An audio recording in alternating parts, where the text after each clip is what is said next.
Gotcha. All right, here we go. Don't blow it. Don't blow it.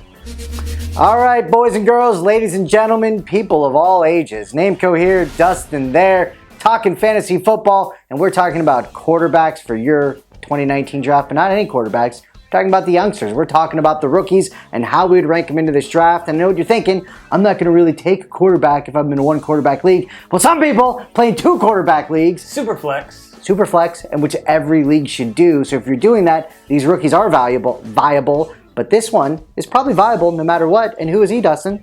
And we do rank them just purely for this year. We don't take into account keeper dynasty, but Kyler Murray, you gotta have him at number 1. He was the first overall pick in the draft. Went to the Cardinals, 5'10", 195 pounds.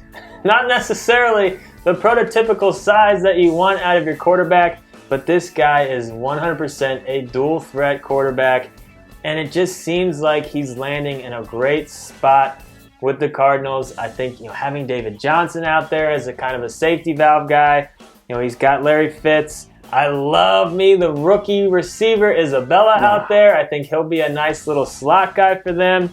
But he was a beast last year, over 1,000 rushing yards. And that's what I love from a fantasy quarterback, the dual threat. Those rushing yards add up to so many points in terms of fantasy. And I would not be surprised if he's ranked within our top 10, top 12 for quarterbacks. If he's in our top 10, Nameco lost.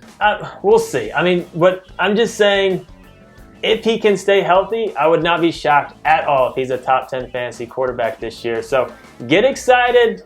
He's very fun. We think he's the real deal. It's just going to be health with him. He's only 195 pounds, 5'10", like I said. He's not going to be able to take some monster hits, so he's got to be smart.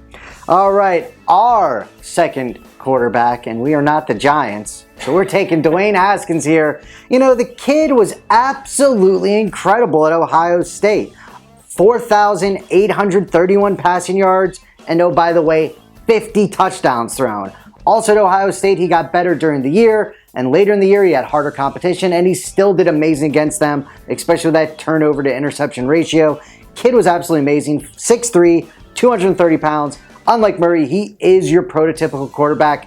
Great pick by the Washington Redskins, but fantasy-wise, there's a little bit scariness there. I'm not too scared about McCoy or Case Keenum. I think that he'll end up being the starting quarterback, if not week 1, very early. But that receiving core, I think it's the worst in the league. I think bad. We got Doxson, Richardson, Quick, some rookies. I mean, it's not good. I think it's the worst receiving core in the league. So it's really tough to say what his ceiling is just because of those issues that he has. But overall, for us, he is the second best quarterback in fantasy this year in terms of rookies.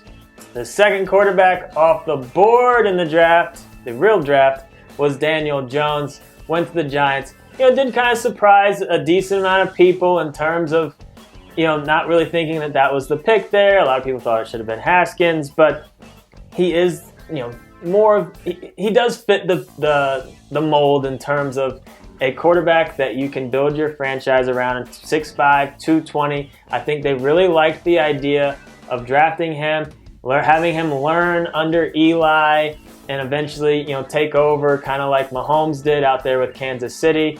So I think they're really looking a little bit more long-term. So I get it. I think they saw more long-term potential in him than Haskins. I don't know. We'll see how it ends up in 4 or 5 years from now. But I think there's a really good chance come week 4, week 5, if Eli looks like he did last year, the Jones chants are going to start. The Giants fans are going to be ruthless and asking for him to come out there. Jones' stats at Duke really aren't going to impress you that much. But again, it's just kind of, you can see the potential is there, but his receiving core isn't that much better than the Redskins with Tate, Shepard, Coleman. So even if he does get a shot to start, we're not expecting huge things, but we do think in terms of rookie quarterbacks, he should be the third one off the board.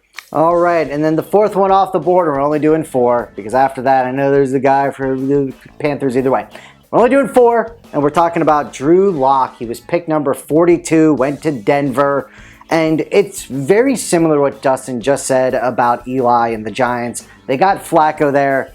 Obviously, Flacco's not going to be the long-term answer, but they brought him in. I think Flacco gets the start. If he doesn't do well, they're going to want to bring Locke in. Locke 6'4", about 230 as well. 28 touchdowns in college. Again, a very prototypical quarterback, but he does, I feel he does need some of that tutelage under Flacco. So the longer that they can wait to get him in, the better it will be for Mr. Locke.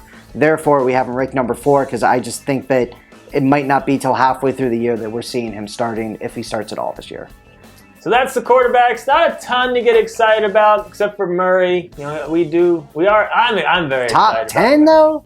I mean, we'll have to see the whole rankings, but I mean, the legs are so. I mean, if it's between like him and Big Ben with no. And I don't want to bring this up. Like, and I know I don't want to bring up this name to you, but Tebow, with his rushing yards, was actually a viable fantasy quarterback. If you're rushing for 50 to 80 yards a game, you don't need to throw for 300 yards. Which he should get. He should get that. And I think he will. So he's very interesting. I just think when you're looking at the Tom Bradys of the world, the Big Bens of the world, the Rivers, the Staffords, I think I'd rather take the flyer on the young guy and see what he can do for him. So we'll break down those numbers for you. We'll punch some numbers into all calculators and figure it out. But make sure you subscribe to us. And please leave us a like. Any comments that you have or questions, post it. We'll try to get back and answer to you. Not try. We normally get back to the majority of them. So hit us up. Let us know what you're thinking. For the President and CEO, Dustin Barkley, I am Brent Robert Nameco.